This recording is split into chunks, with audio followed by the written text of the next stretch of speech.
Recently বাংলাদেশের media একটা প্রচার করছে, ভিডিও একটা প্রচার করছে, একটা নিউজ প্রচার করছে। সেটা কি জানেন? সেটা হচ্ছে ভারতের কাছে বাংলাদেশের সরকার, বাংলাদেশের বর্তমান যে ইন্টারিম গভর্নমেন্ট রয়েছে, অন্তর্বর্তীকালীন সরকার, সেই সরকার ভারতের কাছে বারবার চাল চাওয়ার পরেও ভারত চাল দিচ্ছে না।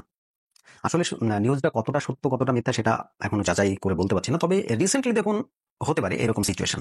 কারণ বাংলাদেশের মধ্যে যে ভারত বিরোধিতা একটা মেন্টালিটি ওরা প্রথম থেকেই পুষে রেখেছে, তাতে এইরকম করাটা এমন বড় কিছু না।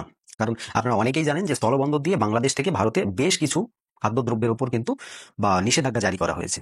বাংলাদেশ যেমন আমাদের ছুতো আমদানি তারা তাদের স্থলবন্দর দিয়ে করতে চায় না বা করে না, তো সেরকম ভারতও সেই একটা ব্যবস্থা নিয়েছে। তাতে বাংলাদেশের বেশ কয়েকটা, মোটামুটি প্রায় 200-র ওপরে বা কোম্পানি এমন আছে যেগুলো কিন্তু ধ্বংসর পথে চলছে। কারণ খাদ্যদ্রব্য একমাত্র বাংলাদেশ থেকে ভারতেই আসবে, না হলে হয় বাংলাদেশেই সাপ্লাই করতে হবে। তাছাড়া তারা ভারতের বাইরে অন্য কোথায় দিবে সেই খাদ্যদ্রব্যগুলো? আর যদি দিতে হয় তাহলে তাদেরকে কিন্তু ওই ভারতকে ব্যবহার করে যেতে হবে।